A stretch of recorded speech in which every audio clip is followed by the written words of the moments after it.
Hola todos, it's Lacey from Guanajuato, Mexico. Alright, so the guys are outside working. I want to quick get them a drink. I'll show you what I'm making them. It is 90 degrees Fahrenheit in the sun right now. It was just up over 100. We are in the afternoon, so let's get the guys hydrated. Pa really likes this mix that I got. I think it was from Sam's or from Costco. So I'm gonna mix some of this up for him.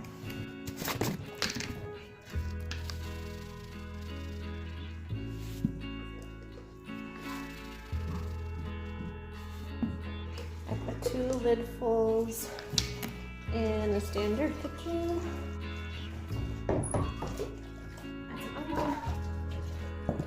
And we're just gonna mix this up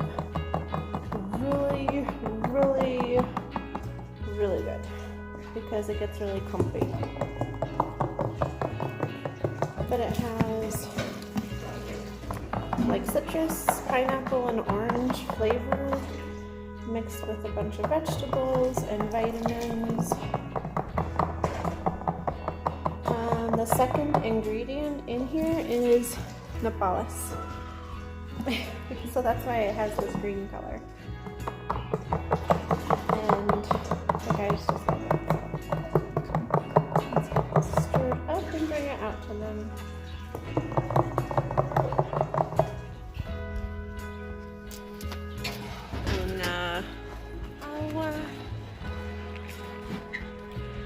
And they're working away. Alright, I put you on the Bibles in our church room because I don't have an official filming spot. I'm trying to get my protein in, trying to get my iron up as best I can. Try and drink 2 of these a day. Just a second. Sorry, the kids had to come in and grab some toys. But I grabbed this when Paloma was in Minnesota. I had it sent to where she was at Ballerina Farm. Protein powder with colostrum. Super good stuff. I highly recommend. This is not a paid show of any sort. I wish, but it's not. It's just amazing, an amazing product. So I just thought I would show you what is in my cup. And then I fill my mason jar up here with milk, and then I put a spoonful of that protein powder in to try and get my iron up. As many of you know, I've been struggling with that a little bit, so. Okay, just a second. So good. This flavor is maple cinnamon. So anyways, let's get on track. Okay, so Pa and I have been receiving a lot of messages on our Facebook Messenger. If you're not already following us on Facebook for little photos and updates on everything, you can go check us out at Our Life in Guanajuato on Facebook. But we've been receiving a lot of messages from many friends and followers over there about how to move to Mexico, considering everything that's going on. Pa's not here to do this video with me, so I'm just gonna do a series of videos that would help somebody that's interested move to Mexico and answer a lot of the questions that we've been getting in messages and online. So that's what these series of videos are going to be about if anybody is interested. I speak for Pa and I both when I say that we're really sorry to hear about what's going on in the United States. We know it's going to be, it's being a terrible time for a lot of people right now. A lot of families are going to be separated, or are already being separated, with all of the deportations that are happening this year. So Pa and I have been watching what we can when we have time online, and we see what's going on. And so I just wanted to come on and say that we really feel for all the families that are being affected by this. For those of you that don't know, my husband went into the United States as an undocumented immigrant, and then him and I met, and we fell in love and got married, applied for his status change over there. We were hoping that he would be approved for his status change. Unfortunately, he wasn't, and it's not because he's a criminal. He doesn't have a criminal record here or in the United States. He does have a driving record from just trying to go to work when he was working over there, trying to take care of all of us.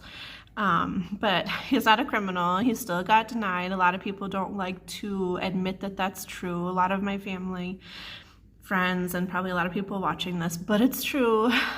They can deny you for any reason. Pa and I were just talking to a gentleman that owns a business in town here, how he applied for, I think it was a visitor's visa to go and visit family over there, and he's very well off. He has an established business here, owns land. There was no reason why he would go over there and stay. He just wanted to go and visit, went to his interview, and they denied his visitor visa based on nothing that they had definitive proof on of any kind whatsoever, and he's just wanted to go and visit family. So actually, I believe his children or something. So they can deny you when you go to your citizenship, your status change, whatever you want to call it, your appointment in Ciudad Juarez or someplace similar. They can just deny you because they feel like it, even though people don't believe it. That being said, Pa was denied. He was here in Mexico and they denied him.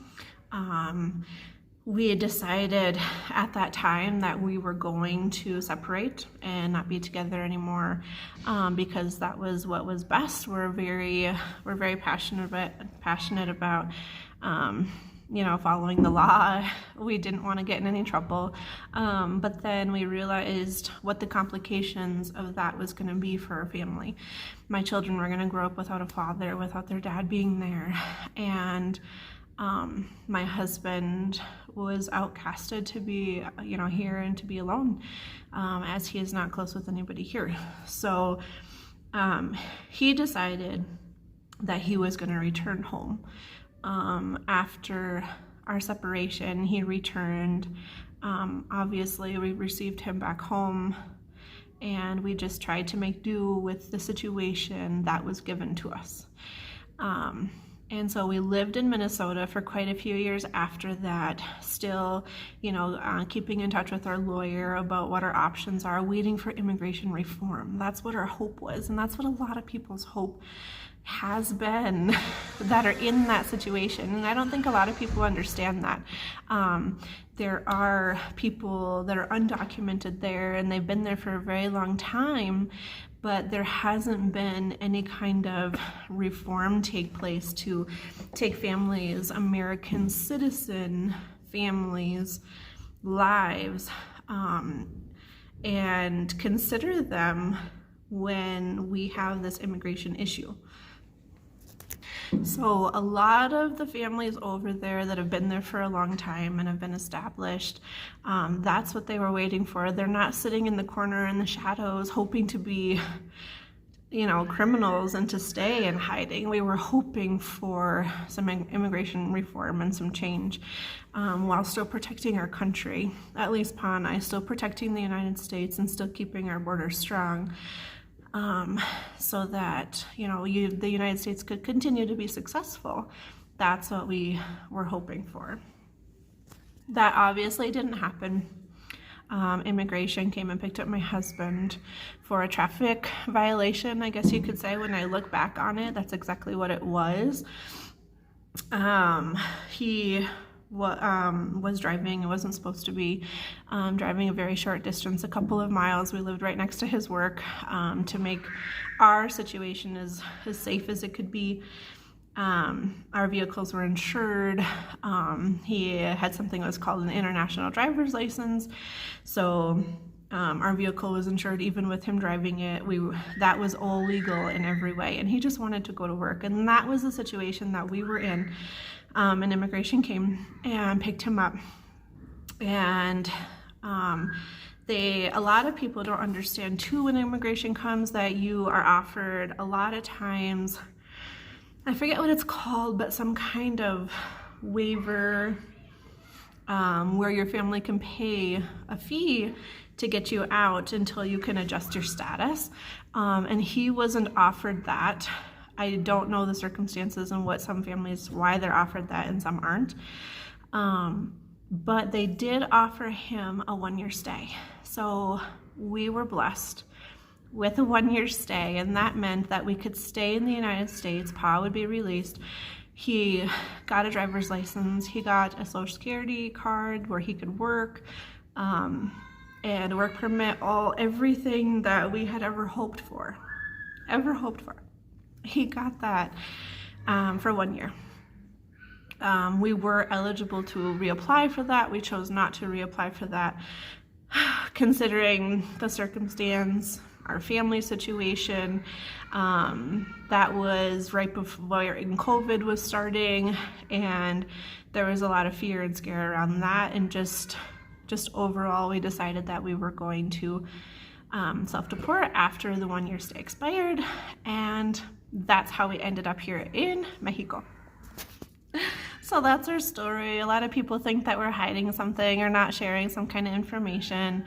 Like I said, even family kind of questions everything, but that's really how it is. If anybody has the ability to look it up online, I have no idea, but that's what it is. And so we're here in Mexico, and I want to make some videos about how to help people through our experience have an easier process moving to Mexico, for those of you that are interested in that. So this video is all about, I'm going to talk about how we start.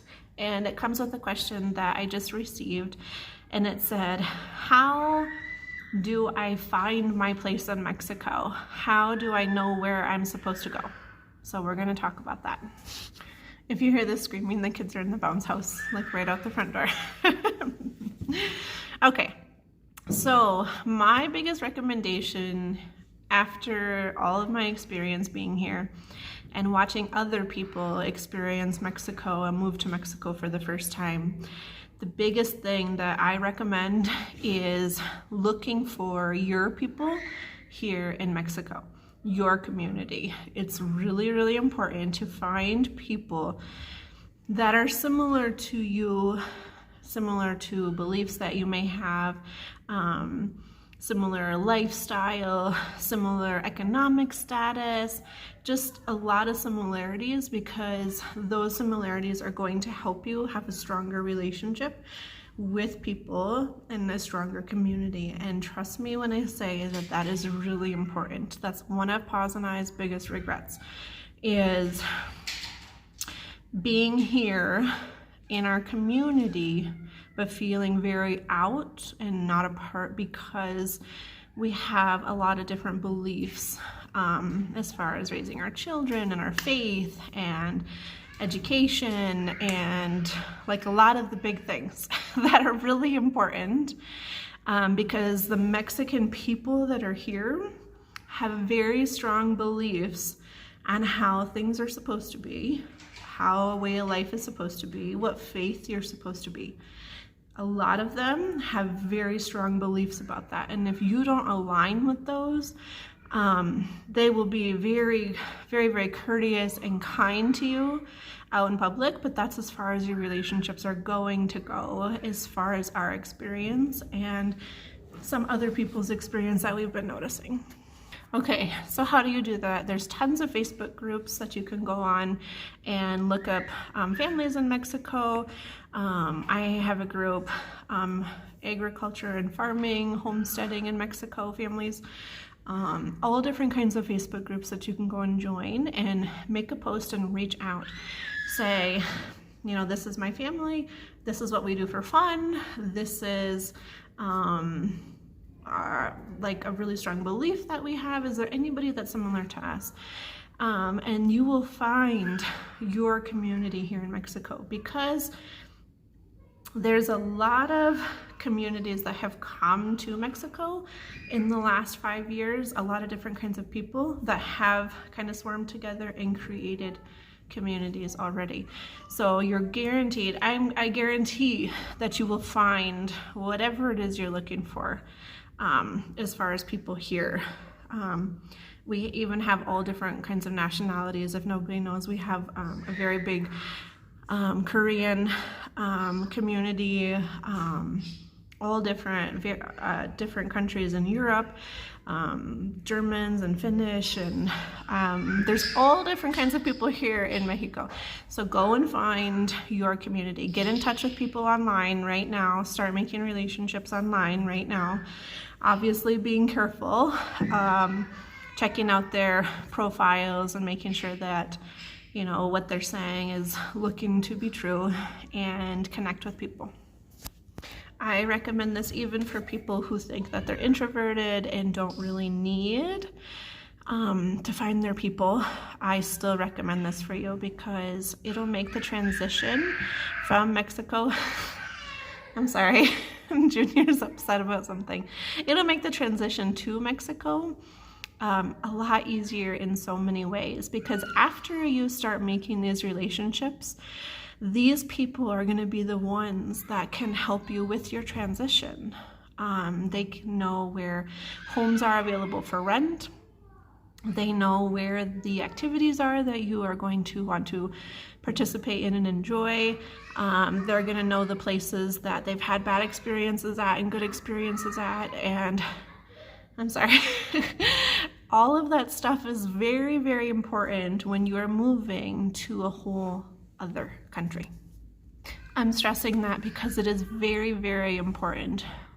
We moved here where Pa's family is located, and we did not receive any of that kind of support, and we were left hanging, trying to figure it all out on ourselves, by ourselves, and you know, had been taken advantage of a couple of times, had gone to the wrong place, had, you know, overpaid for a lot of things at the beginning, because also the stores know, the people know, the tire change place, like everybody knows who the regulars are, and they have relationships with them, and who is an outsider.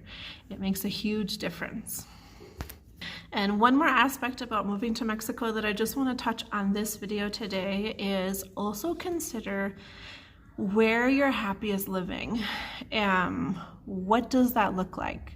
Are you an ocean person? Do you love water? Do you love mountains? Do you love it when it's really hot outside and you can go take a dip? Do you hate the heat and despise it and want to stay somewhere where it's cool? All of those things are very important as well. You guys, shh. Mayo Ray, I hear you.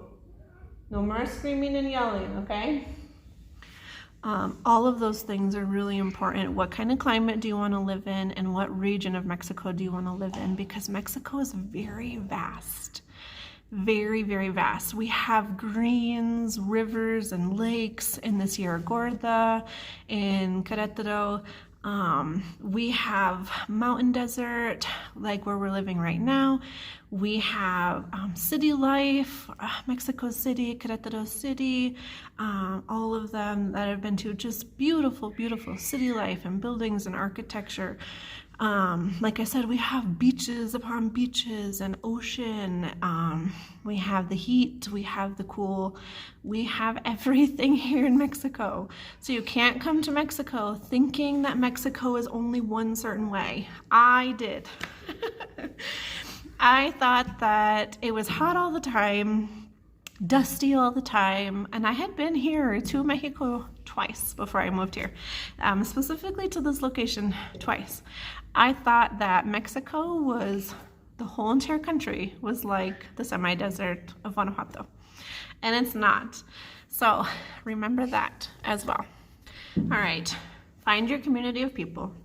Find the climate that you feel most comfortable living in long term, and find the region of Mexico that you would like to be surrounded by. Those are my 3 pointers for today. I'm going to be posting a bunch more videos on this topic. If you like the video, don't forget to give it a thumbs up and subscribe for more videos just like this one. And Pa and I will be praying for everybody. Don't forget that we as a people need each other. We need each other and we need to stay together. We need to be remembered that for some reason, over and over and over again, the powers of the world try and separate the people. Yeah. The powers of the world try to separate the people, and that makes us weak. So let's stick together. Mexicans, Americans from the United States, we're neighbors. We are brothers and sisters in Christ, and let's not let them divide us. Let's stay strong. Okay? Say okay? Okay. Okay. All right. I talked a lot. Mom has a lot of energy right now. Bye. Yes, because I am... Bye-bye. Want to say bye-bye? Yeah. Okay. Dile adios. Adios.